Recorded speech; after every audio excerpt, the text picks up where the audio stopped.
அன்பு நேயர்களே வணக்கம். உலகெங்கும் வாழும் ஸ்டார் அங் சேனலின் நேயர்களே, உங்களை இந்த பதிவிற்கு அன்போடு வரவேற்கின்றேன். இந்த பதிவில இஸ்ரேல் உலக வல்லரசுகளாக இருக்கக்கூடிய சில நாடுகள் தொடர்ந்து இந்த நாட்டிற்கு உதவி செய்து கொண்டிருக்கிறது. இந்த உதவி செய்வது என்பது பொருளாதார அடிப்படையில அந்த நாடு முன்னேற வேண்டும் என்பதற்காக அல்ல, ஆனால் போரிலே வெற்றி பெற வேண்டும் என்று. இதில் முக்கிய பங்கு என்பது அமெரிக்காவிற்கு. இவ்வளவு உதவிகள் இருந்தாலும் வானில் வரக்கூடிய மிசைல்களை அப்படியே தடுத்து நிறுத்தி அழிக்கக்கூடிய வல்லமை பெற்றிருக்கிறோம் என்று சொன்னாலும் கூட பல ஏவுகணை தாக்குதல்களால் பாதிக்கப்பட்டு கொண்டுதான் இருக்கிறது. காரணம், இஸ்ரேல் போரிலே ஈடுபட்டு கொண்டிருக்கிறது. இந்த பதிவு 4 மே 2025 அன்று இஸ்ரேலினுடைய மிக முக்கிய ஏர்போர்ட்டாக இருக்கக்கூடிய பென் குரியானில மிசைல் தாக்குதல். ஏமனில் இருந்து ஹவுத்தி தீவிரவாதிகள் என்று அமெரிக்காவும் இஸ்ரேலும் சொல்லிக் கொண்டிருக்கிறது. ஆகையினால அவர்களிடமிருந்து வந்த ஒரு ஏவுகணை தாக்குதல் எத்தனை வான் பாதுகாப்பு சாதனங்கள் இருந்தாலும் அதை தாண்டியும் பாதிப்பை ஏற்படுத்தி இருக்கிறது. அதை பற்றி இந்த வீடியோ என்னவென்று பார்ப்போம். இதுவரை சப்ஸ்கிரைப் செய்யாத அன்பர்கள் சப்ஸ்கிரைப் செய்து இணைந்து ஆதரவு தர அன்போடு வேண்டுகின்றேன். அண்மை காலத்திலே அமெரிக்கா, இஸ்ரேல் இவையெல்லாம் இணைந்து அல்லது தனித்தனியாக ஒன்றை ஊக்குவித்து இந்த ஹவுத்தி தீவிரவாதிகள் என்று அவர்கள் மீது இராணுவ நடவடிக்கை எடுத்துக்கொண்டிருக்கும் போது, ஆனால் ஏமனிலே பல பகுதியை தங்களுடைய நிர்வாகத்தின் கீழ் வைத்திருக்கக்கூடிய இந்த ஹவுத்திஸ் இஸ்ரேல் மற்றும் செங்கடல் பகுதிகளில இருக்கக்கூடிய பல நிலைகள், அதாவது கப்பல்கள், அமெரிக்காவிற்கு கிட்டத்தட்ட ஒரு 2500 கோடிக்கு மேல் நஷ்டத்தை கூட சென்ற வாரத்தில் ஏற்படுத்தி இருக்கிறார்கள். அந்த செய்தியும் ஒரு தனிப்பதிவாக தருகின்றேன். ஏமனிலிருந்து இந்த ஹவுத்திகள் தொடர் தாக்குதலில் இஸ்ரேலையும் தாக்கி கொண்டு தான் இருக்கிறார்கள். காரணம், இந்த காசா ஸ்ட்ரிப் அந்த இடத்துல இஸ்ரேல் போரில் ஈடுபட்டு கொண்டிருக்கிறது. இது காரணம் என்னவென்றால், இப்போது உடனடியாக இந்த பிரச்சனைகள் தொடர்ந்து நடப்பது என்பது அக்டோபர் 7, 2023 முதல். ஏனென்றால் அந்த நாளில 1200 பேர் கொல்லப்பட்டார்கள் இஸ்ரேலியர்கள் என்று தகவல்கள். அது மட்டுமல்ல, கிட்டத்தட்ட ஒரு 251 பேர் இஸ்ரேல் மக்கள் பிணை கைதிகளாக ஹமாஸ் பிடித்து சென்று வைத்திருக்கிறது. அதிலே சிலரை விடுவித்திருக்கிறது.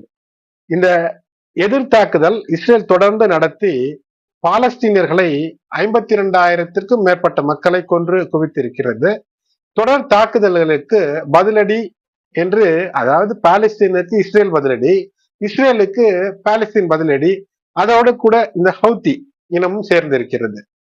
4 மே 2025 அன்று ஹவுத்தியில இருந்து, அதாவது இந்த ஏமன் நாட்டில இருக்கக்கூடிய இந்த ஹவுத்திஸ் கண்ட்ரோலில் இருக்கக்கூடிய இடங்களில இருந்து ஏவுகணை தாக்குதல் இஸ்ரேலினுடைய பென் குரியான் ஏர்போர்ட் என்ற அந்த நிலையிலே அது தாக்கப்படுகிறது. பல வான் பாதுகாப்பு சாதனங்கள் இருந்தாலும் கூட அதிலே எப்படியோ இது ஊடுருவி இந்த தாக்குதல் நடந்திருக்கிறது. இஸ்ரேல் அதிகாரப்பூர்வமாகவே இந்த தாக்குதல் ஏமனிலிருந்து இஸ்ரேலுடைய மண்ணிலே தொடுக்கப்பட்டது என்று சொல்லி இருக்கிறது. அது மட்டுமல்லாமல் இஸ்ரேலுடைய ஏர் டிஃபென்ஸ் இந்த மிசைலை, இந்த ஏவுகணையை தடுத்து நிறுத்த தவறி இருக்கிறது என்பதை நம்மால் அறிய முடிகிறது.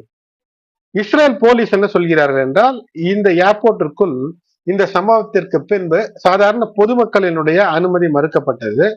அது மட்டுமல்லாமல் தற்காலிகமாக 4 மே 2025 உள்நாட்டு மற்றும் வெளிநாட்டிலிருந்து வரக்கூடிய விமானங்கள் கூட தடை செய்யப்பட்டது இந்த பென் குரியான் ஏர்போர்ட்டிற்கு.